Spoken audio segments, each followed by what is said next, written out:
Open up iTunes today, search for the term marijuana, and rate and review Marijuana Today daily. Let us know how we're doing and what we could be doing better. This episode of Marijuana Today Daily is brought to you by our friends over at Ease, California's top one-stop website for legal marijuana delivery. One of the cool things that I just found over at ease.com/blog is a web page listing the hours that different cities around California where Ease is active allow for legal cannabis delivery. For instance, in San Francisco, you need to place your order for marijuana delivery by 9 p.m. In San Diego, it's 8:30, while folks in Santa Monica only have until 7 p.m. most days of the weeks and just 6 p.m. on Sundays. It's a really handy reference to have around and just a small slice of the helpful information found over at ease.com/blog. Open up that page to learn lots about the legal marijuana industry and the consumers driving it. And ease.com, which is spelled EAZE, for all your California legal marijuana delivery needs. Thanks to Ease for the support. Good morning, Marijuana Nation. It's Thursday, March 1st, 2018, and you're tuned in to episode 442 of Marijuana Today Daily. I'm your host, Shay Gunther, and I'll be walking you through today's marijuana news and headlines. As always, we have a full and busy day of cannabis news in our hands, so let's jump right into it. Our top story of the day is the strong case made yesterday for medical marijuana by the leader of the American Legion before the House and Senate Veterans Affairs Committee in Washington, D.C. American Legion National Commander Denise H. Rohan testified before the Joint Committee yesterday and pressed the need for quick action on accepting medical cannabis by the government, with a particular focus on the Veterans Affairs Department. Rohan said, quote, "The American Legion calls for immediate reclassification of cannabis to allow research into its potential for medical application, and if no medical value is found, the American Legion advocates its return to Schedule 1. By continuing to consider accumulating evidence of the efficacy of cannabis-based medicines, the federal schedule fails patients fighting debilitating conditions, including PTSD and potentially lethal opioid addiction." Unquote. Pop over to Tom Angel's piece on Marijuana Moments, where you can find video of Rohan's testimony. Yesterday, a proposed bill in the Colorado State House advanced out of the House Finance Committee by a vote of 8-5 that would lift the residency restrictions currently in place on legal marijuana industry investment. As it stands now, a very limited number of non-Colorado residents are allowed to own legal Colorado marijuana businesses, and no publicly traded companies are permitted to do so at all. House Bill 101, introduced by Representative Dan Pabin and a bipartisan group of co-sponsors, would lift those restrictions and bring Colorado more in line with other legal states like California and Oregon, both of which allow for broader participation by out-of-state investors. The bill now heads to the House Appropriations Committee for more work. We'll keep an eye on this one for sure. Our final top story of the day is the good news out of Los Angeles, which is reportedly seeing higher than expected revenues from its newly launched legal marijuana industry. By the first 6 weeks of the new year, LA had brought in more than $2.2 million in licensing fees, with another $800,000 in unpaid invoices still outstanding. Those bigger than expected numbers helped move the LA City Council to approve yesterday a proposed measure I talked about earlier this week to boost the staff of the LA Department of Cannabis Regulation from less than a handful up to 23. That should help ease the backlog of license applications and to better ensure compliance with city laws by cannabis businesses. Those are our top stories for today. It's time for Marijuana Today Daily Headlines Blitz.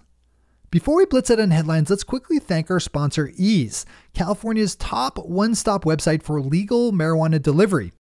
Ease can be summed up pretty well by 6 words they use on their website: better products, lowest prices, fastest deliveries. They can say this because they put a lot of energy into making sure they only partner up with the best dispensaries in their active areas. They choose industry operators who strictly adhere to all relevant state laws and who closely follow all the important practices and procedures necessary in today's modern legal cannabis industry. That translates to quality products that are devoid of any kind of contamination that might pop up in things bought from less than disciplined providers. And they bring those quality products right to your door. You can't get much better than that. If you live in California, open up ease.com to see if they deliver to your local area, and fire up ease.com/blog to find all their valuable bits of free industry insight and analysis. That's ease.com, spelled EAZE, and ease.com/blog. All right, time for the Blitz. There's a little bit of drama bouncing around the Canadian legal marijuana industry, with shares in the publicly traded cannabis company Maricann falling 21% yesterday after news broke that a $70 million Canadian financing deal had fallen through and that two company executives were resigning amid an investigation by the Ontario Securities Commission, or OSC, over issues with the timing and reporting of certain stock trades. The company also announced that their CEO, Ben Ward, was placed under investigation early last month by the OSC for work he had done at his previous employer, the Canadian Cannabis Corporation. This is a deep story, so I just opened up CBC News for all the details. As always, we have all the news we cover linked to on our website at mjtodaydaily.com and on our Twitter account at mjtodaydaily. Keeping up north for another story, we have news that industry giant Aurora Cannabis has received approval from the Canadian Competition Bureau to proceed with its $1 billion+ buyout of CanniMed Therapeutics, the details for which we've touched on a number of times in recent weeks. NBC6 out of Michigan has an interesting story up about Northern Michigan University and the new major it launched last year specializing in marijuana plant chemistry. NBC6 is reporting that the new major started up in the fall with just 25 students and has quickly doubled enrollment to around 50. The big story, though, is the number of applications the school has received for future semesters. For the upcoming fall semester, 699 prospective students applied for admission. Of those 699, just 150 were from in-state applicants, which is a ratio that would warm the heart of any revenue-focused admissions officer worth her salt, as out-of-state students generally pay a much higher tuition rate at public schools.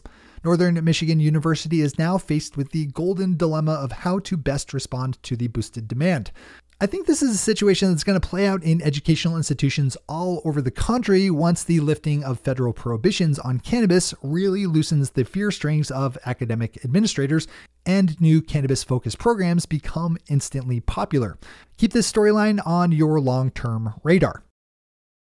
Yesterday, the Idaho State House voted 59-11 to advance a proposed bill that allows for the limited use of CBD medical marijuana oil by qualifying patients. The bill must survive a trip through the state Senate before it can be taken up for consideration by Governor Butch Otter, who in 2015 vetoed a measure expanding access to CBD oil by kids with certain kinds of epilepsy. This is another one we'll keep a watch on. Nevada lawmakers approved on Tuesday a set of permanent regulations for how their adult use industry will operate. As long-term listeners should remember, Nevada first allowed medical marijuana dispensaries to sell to adult use customers starting last January under a raft of temporary rules that ended up leading to a lot of legal wrestling in state courts, particularly around the issue of who's allowed to transport legal cannabis around the state. On Tuesday, Nevada state lawmakers voted in favor of adopting 258 pages of industry rules, the body text of which you can find linked to over at the Nevada Independent. More news out of Massachusetts, as yesterday the 5-member Cannabis Control Commission voted in favor of a rule limiting the cultivation canopy available to anyone licensed grower to 100,000 square feet, which would also apply to so-called craft co-ops, where a number of smaller farmers organize together under one license. Under the new plan approved yesterday by the commission, cultivators would also pay a tiered tax that would grow alongside their total cultivation footprint. The commission has just 2 weeks left to finalize their work, with the deadline of March 15th to turn in a final set of regulations to Massachusetts state lawmakers. And finally for today, we have another show ender that just ticked me off as an activist. A baseball coach at Texas Wesleyan University is making headlines today for the rejection email he sent to one Gavin Bell, a senior high school student from Aurora, Colorado, with hopes of playing college baseball. It's the reasoning given by Texas Wesleyan baseball coach Mike Jeffcoat that is drawing all the headlines, because Coach Jeffcoat turned away Mr. Bell as a recruit simply because he's from Colorado, and people in Colorado can smoke marijuana without being put in jail. Seriously, In his rejection message, Coach Jeff Coate wrote, quote, "Thanks for the interest in our program. Unfortunately, we are not recruiting players from the state of Colorado. In the past, players have had trouble passing our drug test. We have made a decision to not take a chance on student athletes from your state. You can thank your liberal politicians. Best of luck wherever you decide to play." Unquote. That is just stupid on so many levels. I hope his team gets run into the ground by opposing teams for as many years as they are unfortunate to have him as a coach. Those are the headlines and news for the day. I'll be back with you again tomorrow morning with another information-packed episode of Marijuana Today Daily. But in the meantime, if you have any stories to share or feedback to give, zip us an email to headlines@mjtodaydaily.com. And while you're clicking around the interwebs, swing over to our Twitter account at mjtodaydaily and visit our website at mjtodaydaily.com to find links to all the news we cover. Thanks to our sponsor, Ease, and to all of our awesome patron listeners for the support that makes this show possible. To join the illustrious ranks of the patron listeners yourself, swing over to our website at mjtodaydaily.com and click on that big blue button at the top of the page that says Become a Patron. I'm your host, Shay Gunther. Thanks for tuning in and starting your day with Marijuana Today. Today.